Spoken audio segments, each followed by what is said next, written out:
Hello everyone, তোমরা সবাই কেমন আছো? আশা করি সবাই খুব ভালো আছো। আমিও কিন্তু বেশ ভালোই আছি। তো আজকে তোমাদের সামনে আমি ছোট্ট একটা ব্লগ ভিডিও শেয়ার করব।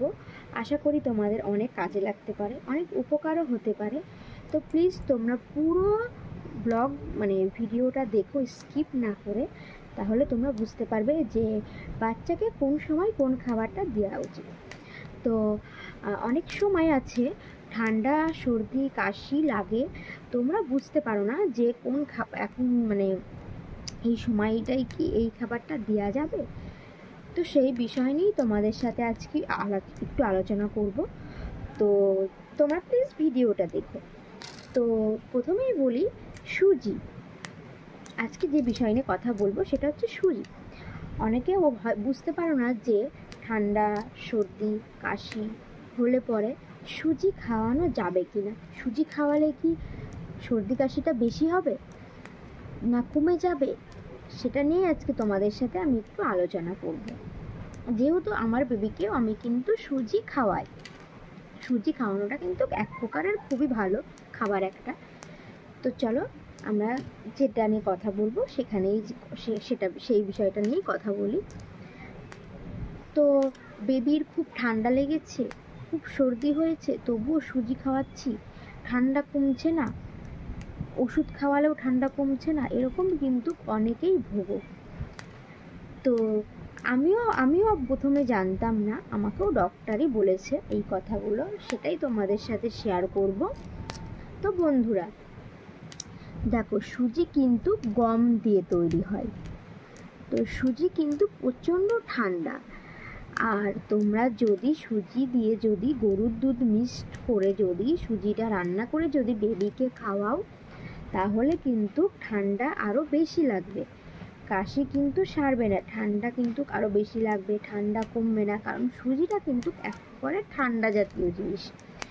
তো আমি যেটা মনে করি যে ঠান্ডা সর্দি কাশি লাগলে পরে তোমরা অন্য কিছু খাওয়াও, সুজিটা সাজেস্ট করো না, সুজিটা খাইও না। হ্যাঁ, তোমরা যদি বলো গরুর দুধ দিয়ে না খাইয়ে আমরা যদি এমনি কোনো যে দুধ আমরা খাওয়াই সেই দুধ দিয়ে যদি খাওয়াই, তাহলেও কি ঠান্ডা লাগবে? হ্যাঁ বন্ধুরা, তোমরা যদি জল দিয়েও সুজিটা রান্না করে যদি বেবিকে খাওয়াও, তবুও কিন্তু ঠান্ডা লাগবে, কারণ ঠান্ডাটা কিন্তু জল থেকে হয় না, ঠান্ডাটা কিন্তু সুজি থেকে হয়। তো তোমরা যেটা দিয়েই বানাও না কেন, সুজি খাওয়ালে কিন্তু বেবিদের ঠান্ডা লাগবে। তো আমি যেটা মনে করি যে সুজি তোমরা অবশ্যই খাওয়াবে, কিন্তু যখন দেখবে বাচ্চার ঠান্ডা লেগেছে, কারণ ওয়েদার চেঞ্জ হয়, ওয়েদার চেঞ্জ হলে তো বাচ্চা কেন বড়োদেরও ঠান্ডা লাগে।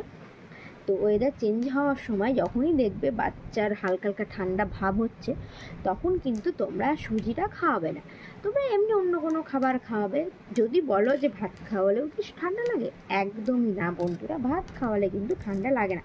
হ্যাঁ, তবে কিন্তু তোমরা রাতের বেলায় ভাত খাওয়াবে না, সূর্যের আলো যতক্ষণ থাকবে ততক্ষণই কিন্তু তোমরা তুলা খাবারটা খাওয়াবে। ভাত, অনেক সময় আছে চাল ডালের গুঁড়ো, একটু ডাল সেদ্ধ, একটু সবজি স্যুপ কিংবা সবজি একটু পেস্ট করে, একটু মাছ, একটু ডিমের কুসুম, তোমরা কিন্তু এগুলো কিন্তু খাওয়াতে পারো সুজির বদলে। যে এই সময়টায় আমি আমার বেবির একটু ঠান্ডা ঠান্ডা ভাব, তাহলে আমি সুজিটা একটু সাইডে রাখি, আমি অন্য কোনো খাবারগুলো সাজেস্ট করি, অন্য কোনো খাবারগুলো খাওয়া। হ্যাঁ, ঠান্ডাটা কমে গেলে আমরা আবার সুজিতে ফিরে আসবো। তো ঠান্ডা লাগলে সর্দি হলে তোমরা কিন্তু সুজিটা খাইও না, তোমরা অন্য যে খাবারগুলো আমি বললাম তোমরা সেগুলো খাওয়াতে পারো। একটু চিড়ে, একটু কাজু বাদাম, একটু কলা, এরকম 3 পিস কলা দিয়ে সেটা একটু চিড়েটাকে ভিজিয়ে রেখে সেটা মিক্সচারে পেস্ট করে সেটা তোমরা খাওয়াতে পারো। চিড়েতে কিন্তু খুব উপকার আছে। হ্যাঁ, কলা খাওয়ালেও ঠান্ডা লাগে, কিন্তু তবুও সুজিতে কিন্তু বেশি ঠান্ডা লাগে গাইস।